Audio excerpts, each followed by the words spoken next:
Once every 2 years, artists from all over the world travel to a small, magical area of the boreal forest in northwestern Saskatchewan.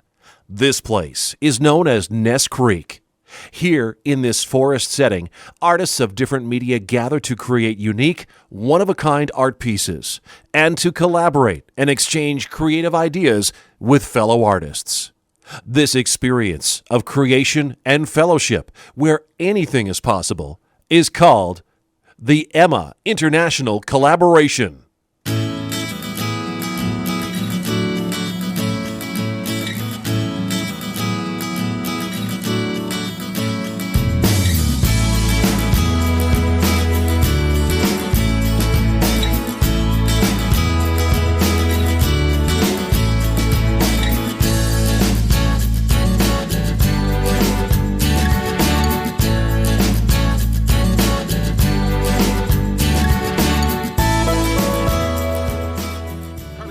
The event that we're at here today. What's this called? So this is the Emma International Art Collaborative that's taking place out here right now. It takes place once every 2 years on this site.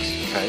And we're talking about artists. What kind of artists are we talking about here? We've got artists, we have blacksmithers, woodworkers, jewelers, painters, metal workers, leather workers. Oh, we've got so many different types of artists out here. We even have authors this year. So we're talking about all different kinds of media, I guess would be the term to use to describe that. Yeah. This has actually been going on. We're out here on the Sunday afternoon, but this has been going on since earlier this week, right? Yeah, the artists all arrived here on Wednesday, flew in from various places all over the world, as far away as New Zealand and as close as just from Big River as well. Okay. So they all arrived on site on Wednesday, and then they started creating together, and they've just been working together with people from other areas to kind of bring their pieces together and hopefully have some stuff done by the time the auction hits.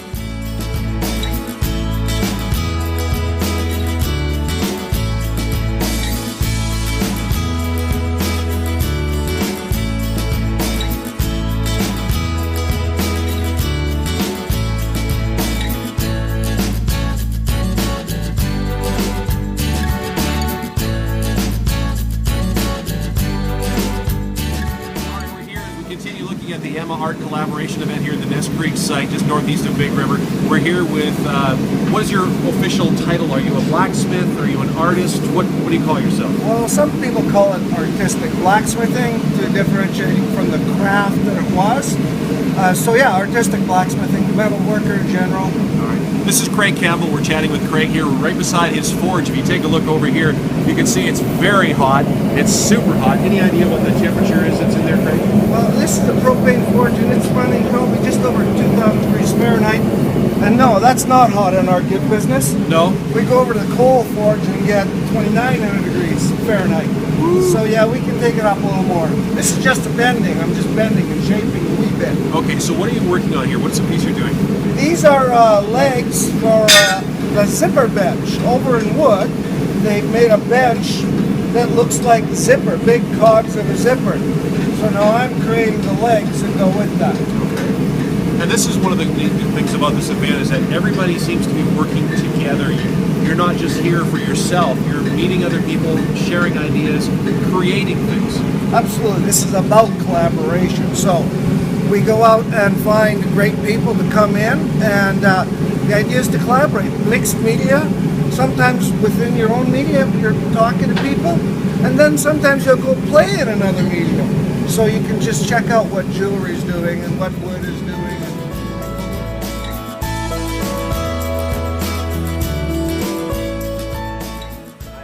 Accidentally said you're a blacksmith and you corrected me.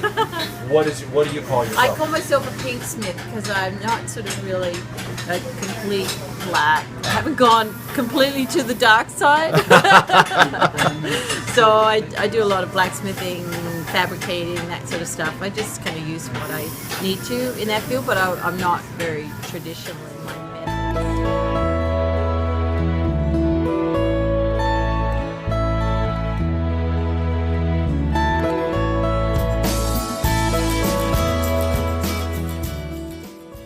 We're here at the Emma Art Collaboration event at the Ness Creek site, and this has been going on for several days now, and so many artists come from all over the world. We're very lucky to have a chance to talk to another one of our artists. This is Ty. Ty, you were from where? South of Saskatoon. South of Saskatoon. Yeah. Otherwise known as Hawaii. Hawaii. Yes. All Hawaii. right. And what is it that you work with here? Are you mainly in wood? I'm invited as a resource artist in furniture and woodworking. So that means I help a lot of other people out with their projects, and then we get our own stuff going too. All right. So you're involved with some projects here on site. Oh, definitely. Yeah. What are some of the things you've been We've started a collaborating large bench that's carved in elm, and the steel workers have it right now. They're putting ginkgo leaf pattern into that. We have a coffee table going right over here we might get to take a look at. Forged aluminum and hard rock maple. Man, so many different things. And how do you stay, I guess I want to say focused, but like if you're working on so many different things, how do you know when it's time to go, oh, I should stop on this and go over here? Because for me, I'd be like, I don't know, there's too many things to think about. That's a good question. There's no end of distractions out here. And then somebody fires up the sauna, and before you know it, whoever you were working with is gone for a second. They're feeding us too well. The dinner bell rings, and that cuts it up. But you have a rhythm. Like right now, we just put milk paint on one of our projects, so we have an hour to kill or so. So I'm down here getting ready to put the next joinery in on my table. So while I'm doing that, that's going. Sometimes glue is setting, paint drying. You just move off to the next thing, keep it all going. A lot of us meet at conferences in other parts of the country, and the type of person that fits in well here is someone who has a lot of professional skills and is able to share and hang out in the bushes, you know. Mm-hmm. So you get those three things going for you, and before you know it, somebody mentions that. We had a chance to meet this wonderful lady, Carolyn, from the United States of America. From where in the States? Pennsylvania. Pennsylvania. So she is up here. This is your first time Yes. at this? And Yes. so what's been your impression so far of this? It's the second collaborative that I've done, and I love this one because it's just totally engrossing. It's so many days, so you can really get sunk into some chewy projects with a lot of other artists. And it's just a rare treat to be able to meet your species and spend this dense amount of time.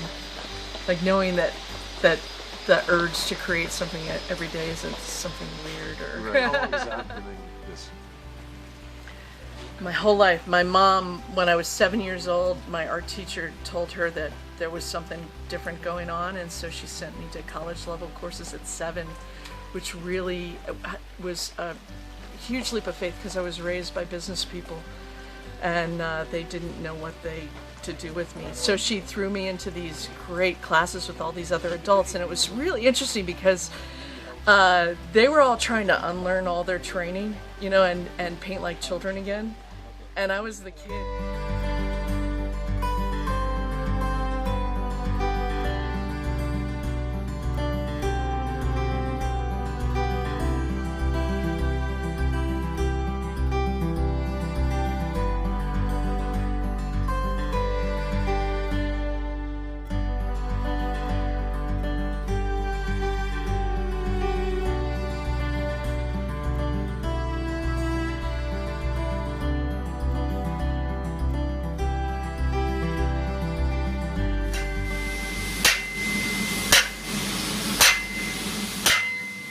Big pieces of work being done, so many cool pieces of work, and some pieces with a lot of history that we're going to talk about, which I'm leaning right here against in just a second. First, one of the many artisans that's here. This is Dave. Dave, where are you from? I'm from England. From England, and how many times have you been here at the event? This is the first one we've been to. This is your first. How did you hear about it all the way over in England?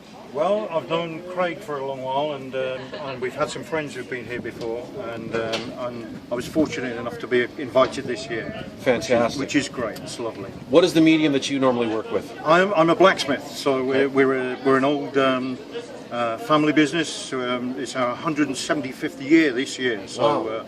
We're 5 generations of blacksmiths. So being able to bring that here and be involved with these things is brilliant. It's absolutely Now, brilliant. this piece that we're talking about right here, some people may or may not recognize this. This is a piece of a bridge, a very important bridge in Saskatchewan. This was the Victoria Bridge in Saskatoon that was recently taken down through demolition. A piece of it was salvaged from the scrapyard, and it's now being turned into an art piece. And Dave, you've kind of taken the lead on this project. Can you tell me what it is you're going to do with this?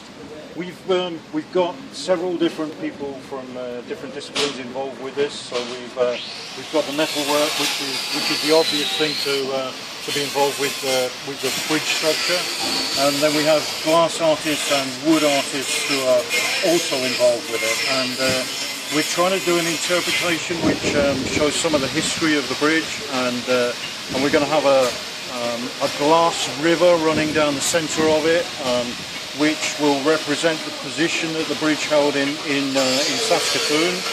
And we've got a porthole here with more glass in, which is representative of the steamship Medicine Hat, which ran into the bridge a long while ago. Right. And I understand a lot of local people would know that tale as well. So we're trying to represent the history and get some of that into the piece. So a piece of the Victoria Bridge will continue to live on here with this amazing piece. Now, I understand that this will be going up for auction at the auction either at the Ness site or in Saskatoon. We will do, yes.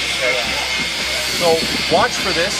This is a piece of Saskatchewan history right here being turned into a piece of art at the Emma Art Collaboration event.